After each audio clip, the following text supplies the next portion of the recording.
Welcome to this concept explainer brought to you by CBSE Score Lab of profsam.com, that is profsam.com. तो आज हम unit 2 electrostatic potential and capacitance से एक बहुत ज़रूरी topic equipotential surfaces को समझेंगे।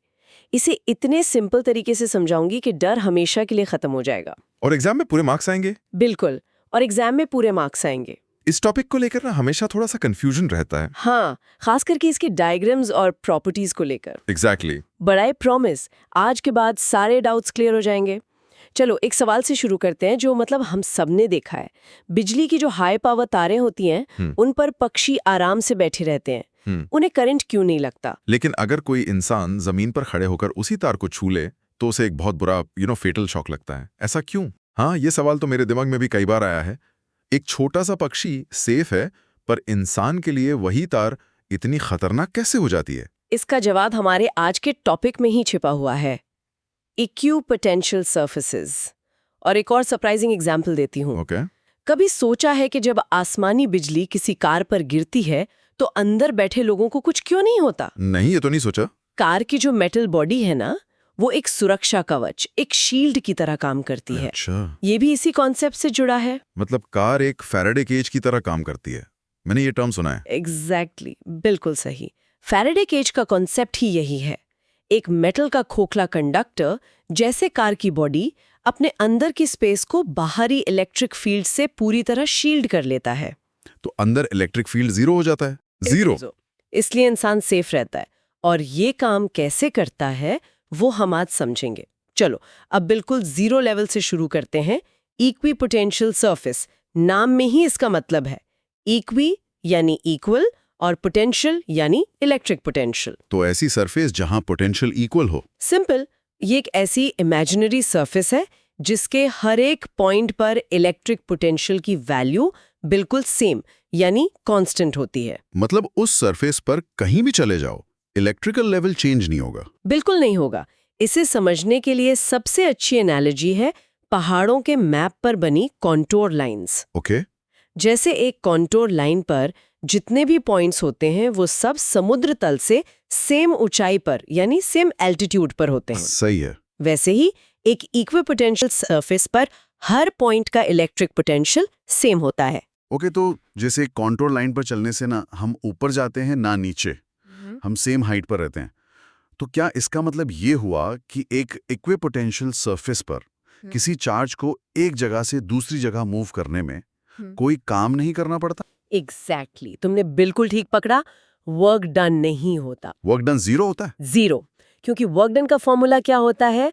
W = Q डेल्टा V, यानी charge multiplied by potential difference. Right. अब जब सरफेस पे पोटेंशियल हर जगह सेम है तो दो पॉइंट्स के बीच का पोटेंशियल डिफरेंस यानी डेल्टा V क्या होगा? जीरो। इसलिए वर्क डन भी जीरो होगा। अब इसका एक मेंटल इमेज बनाओ। इमेजिन करो कि एक पॉजिटिव चार्ज रखा है, ठीक है, और उसके चारों तरफ प्याज की परतों यानी अनियन लेयर्स की तरह गोल स्फेरिकल सर्फेसेस हैं। अच्छा, इनविजिबल सर्फेसेस। हाँ, इनविजिबल। हर एक परत, हर एक लेयर एक अलग इक्विपोटेंशियल सरफेस है। ठीक है, तो एक सिंगल पॉइंट चार्ज के लिए ये सर्फेसेस कॉन्सेंट्रिक स्फीयर्स यानी एक ही सेंटर वाले अलग-अलग रेडियस के गोले होंगे। परफेक्ट, बिल्कुल सही।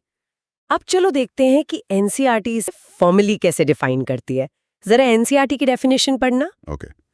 An equipotential surface is a surface with a constant value of potential at all points on the surface. देखा, बिल्कुल वही बात जो हम अभी डिस्कस कर रहे थे। सिंपल। हाँ, ये तो सिंपल है। लेकिन इस सिंपल सी डेफिनेशन से तीन बहुत इंपॉर्टेंट प्रॉपर्टीज निकलती हैं जो इस टॉपिक की मतलब जान है। और इसका इलेक्ट्रिक फील्ड से क्या रिलेशन है? Good question. आओ स्टेप बाय स्टेप समझते हैं।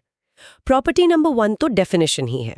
V यानी पोटेंशियल सरफेस पर हर जगह कांस्टेंट है। ठीक है। प्रॉपर्टी नंबर 2, जैसा तुमने अभी गैस किया था, इस सरफेस पर किसी चार्ज को एक पॉइंट से दूसरे पॉइंट तक मूव करने में वर्क डन यानी W हमेशा जीरो होता है। क्योंकि W = Q V final - V initial और V final और V initial सेम है। करेक्ट। तो प्रॉपर्टी 1 है V is equal to constant और प्रॉपर्टी 2 है W is equal to 0। Got it. अब आती है तीसरी और सबसे इंपॉर्टेंट प्रॉपर्टी। ये इलेक्ट्रिक फील्ड E और इक्विपोटेंशियल सरफेस के बीच का रिलेशन बताती है। ओके। इलेक्ट्रिक फील्ड लाइंस हमेशा इक्विपोटेंशियल सरफेस के परपेंडिकुलर यानी 90 डिग्री के एंगल पर होती हैं। हमेशा। पर ऐसा क्यों होता है? अगर फील्ड लेट्स से परपेंडिकुलर नहीं होता तो क्या होता? बहुत अच्छा सवाल है। मान लो एक पल के लिए कि इलेक्ट्रिक फील्ड परपेंडिकुलर नहीं है, थोड़ा सा टेढ़ा है। ठीक है। ऐसे में हम उस फील्ड का एक कंपोनेंट सरफेस के अलोंग यानी पैरेलल निकाल सकते हैं। हाँ, वेक्टर कंपोनेंट्स, राइट? अगर फील्ड का कंपोनेंट सरफेस के अलोंग है तो वो सरफेस पर रखे चार्ज पर फोर्स लगाएगा और उसे मूव कर देगा। और अगर चार्ज मूव कर रहा है मतलब वर्क हो रहा है। लेकिन हमारी दूसरी प्रॉपर्टी कहती है कि वर्क डन तो 0 होना चाहिए। एग्जैक्टली, ये तो कॉन्ट्रडिक्शन हो गया। राइट। इसलिए स्टैटिक कंडीशंस में फील्ड का कोई कंपोनेंट सरफेस के अलोंग हो ही नहीं सकता, उसे हमेशा 90 डिग्री पर ही होना पड़ेगा। Hope everything is clear so far. This concept explainer is from profsam.com, that is profsam.com. चलो अब इसे अलग-अलग केसेस में विजुअलाइज करते हैं। हमने पॉइंट चार्ज का केस तो देख लिया, जिसके लिए इक्विपोटेंशियल सरफेसेस कॉन्सेंट्रिक स्फीयर्स बनती हैं। हाँ। और हमें पता है कि पॉजिटिव पॉइंट चार्ज से electric field lines radially outwards जाती हैं। राइट, बाहर की तरफ। तो देखो, स्फेयर के रेडियस की लाइन उसके सरफेस पर हमेशा 90 डिग्री बनाती है। कंडीशन सेटिस्फाई हो गई? ठीक है। पॉइंट चार्ज के लिए स्फेयर्स आसान है, लेकिन अगर दो चार्जेस हों, जैसे एक इलेक्ट्रिक डाइपोल में एक पॉजिटिव और एक नेगेटिव चार्ज होता है, तब सरफेसेस कैसे दिखेंगे? Excellent question. रियल वर्ल्ड में सिंगल चार्ज कम ही मिलता है। डाइपोल के केस में ये स्फेयर्स थोड़ी डिस्टॉर्ट हो जाती हैं। डिस्टॉर्ट कैसे? दोनों चार्जेस के बीच में जो सरफेसेस होती हैं वो एक दूसरे की तरफ थोड़ी पिंच या स्क्विश हो जाती हैं, और जैसे जैसे आप चार्जेस से दूर जाते हैं वो सरफेसेस ओवल होकर आखिर में लगभग स्फेरिकल हो जाती हैं। अच्छा। और अगर एक यूनिफॉर्म इलेक्ट्रिक फील्ड हो, जैसे कैपेसिटर की दो प्लेट्स के बीच में, तब इक्विपोटेंशियल सरफेसेस आपस में पैरेलल फ्लैट शीट्स जैसी होती हैं। ओके, तो शेप चार्ज कॉन्फ़िगरेशन पर डिपेंड करता है, लेकिन प्रॉपर्टी वही रहती है। कौन सी प्रॉपर्टी? कि इलेक्ट्रिक फील्ड हमेशा इन सरफेसेस के 90 डिग्री पर ही रहेगा। Perfect, exactly. और ये सारी अंडरस्टैंडिंग हमें अगले कॉन्सेप्ट इलेक्ट्रोस्टैटिक्स ऑफ कंडक्टर्स को समझने में बहुत मदद करेगी, क्योंकि कंडक्टर की सरफेस भी एक इक्विपोटेंशियल सरफेस होती है। हाँ, जैसा मैंने कार वाले एग्जाम्पल में बताया था, किसी भी मेटल कंडक्टर की सरफेस स्टैटिक कंडीशन में हमेशा एक इक्विपोटेंशियल सरफेस ही होती है।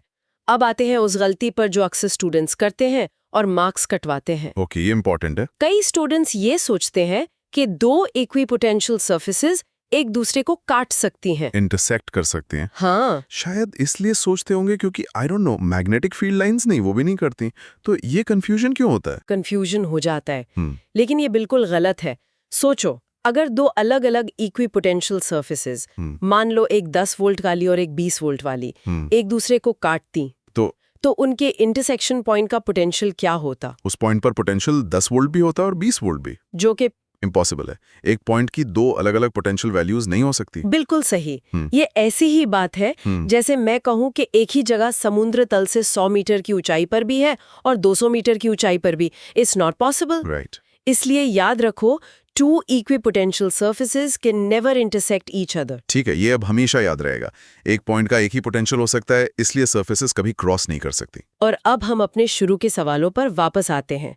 हाई वोल्टेज तार पर बैठे पक्षी को करंट क्यों नहीं लगता? देखो, पक्षी के दोनों पैर तार पर एक दूसरे के बहुत पास होते हैं। हाँ, बहुत पास। इतनी कम दूरी में पोटेंशियल में चेंज यानी पोटेंशियल डिफरेंस डेल्टा वी बहुत ही कम, ऑलमोस्ट नेग्लिजिबल होता है। अच्छा। और ओम्स लॉ के हिसाब से अगर पोटेंशियल डिफरेंस वी बहुत छोटा है तो करंट आई भी बहुत छोटा होगा, इतना कम कि पक्षी को महसूस भी नहीं होता। ओह, तो सारा खेल पोटेंशियल डिफरेंस का है। एग्जैक्टली। और इंसान के केस में उसका एक हाथ हाई पोटेंशियल तार पर होता है और पैर जीरो पोटेंशियल वाली जमीन पर। करेक्ट। इससे एक बहुत बड़ा पोटेंशियल डिफरेंस बन जाता है और उसकी बॉडी से एक डेडली करंट पास हो जाता है। Perfectly explain.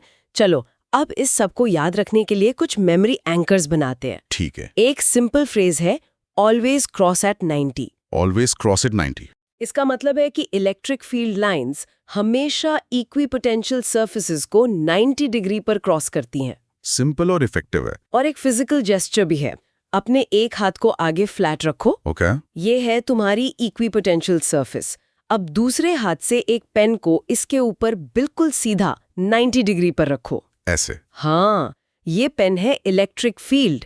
ये रिश्ता हमेशा ऐसा ही होता है, सरफेस और उसके परपेंडिकुलर फील्ड। ये जेस्चर हमेशा याद रहेगा। हाथ और पेन वाला जेस्चर, हाँ, इसे विजुअलाइज करना आसान हो गया। Always cross at 90। तो आज की पूरी डिस्कशन को 3 एग्जाम सेफ पॉइंट्स में समराइज करते हैं। ओके। नंबर 1, इक्विपोटेंशियल सरफेस एक ऐसी सरफेस है जिसके हर पॉइंट पर इलेक्ट्रिक पोटेंशियल की वैल्यू कांस्टेंट रहती है। ठीक है। Electrically level ground.